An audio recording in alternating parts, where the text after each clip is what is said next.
এক নাম্বার হলো নামাজে অশুদ্ধ পড়া। আমাদের নামাজের কেরাতগুলো সহিশুদ্ধভাবে পড়তে হবে, না হলে কিন্তু আমাদের নামাজটা ভেঙে যাবে যদি একদম অশুদ্ধ হয়। এজন্য আমরা প্রতিদিন আপনাদেরকে ভিডিও দিয়ে থাকি কেরাতের, যাতে সহিশুদ্ধ করে আপনারা সূরাগুলা শিখেন এবং সুন্দর করে নামাজ আদায় করেন। দ্বিতীয় কারণ হলো নামাজের ভিতরে কথা বলা।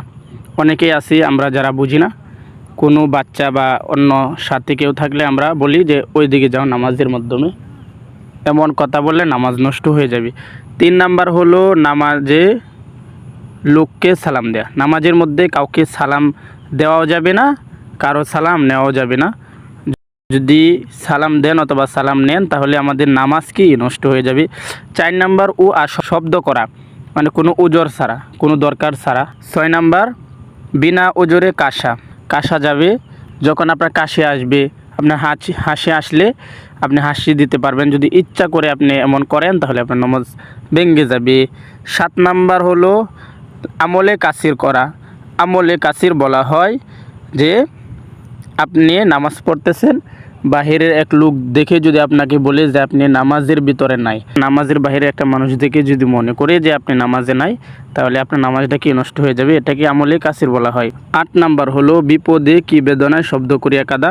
আপনার বাড়িতে কোনো সমস্যা থাকার কারণে আপনি যদি নামাজের ভিতরে কাঁদেন তাহলে আপনার নামাজটা নষ্ট হয়ে যাবে।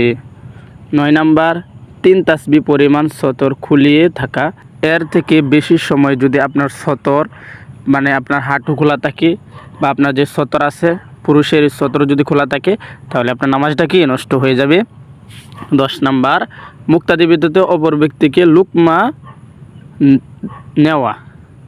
মুক্তাদি ব্যতীত অপর ব্যক্তির লুকমা নেওয়া মানে যে ইমাম সাহেব, সে মুক্তাদি ছাড়া অন্য কার লুকমা নিতে পারবে না। লুকমা মানে ভুল ধরতে পারবে না, তাহলে কি নামাজ নষ্ট হয়ে যাবে।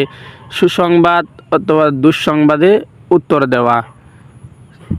12 নাম্বার নাপাক জায়গায় সেজদা করা। নাপাক জায়গায় নামাজ পড়লে কিন্তু নামাজটা হবে না। 13 নাম্বার কেবলার দিক হইতে সিনা ঘুরিয়ে নেওয়া। 14 নাম্বার নামাজে কোরআন শরীফ দেখিয়ে পড়া। দেখে কোরআন শরীফ পড়লে নামাজ নষ্ট হয়ে যাবে। 15 নাম্বার নামাজে শব্দ করিয়া হাসা। নামাজে সাংসারিক কোনো বিষয় প্রার্থনা করা। নামাজের ভিতরে, নামাজের বাহিরে আপনি দোয়ার মধ্যে বলতে পারবেন, কিন্তু নামাজের ভিতরে যদি আপনি সাংসারিক বা কোনো বিষয় আপনার আল্লাহর কাছে দোয়া করেন তাহলে কি নামাজটা নষ্ট হয়ে যাবে। 17 নাম্বার হাসির উত্তর দেওয়া। 18 নাম্বার নামাজে খাওয়া ও পান করা। কোনো কিছু খাইতে পারবেন না, যদি আপনি খান তাহলে আপনার নামাজ নষ্ট হয়ে যাবে।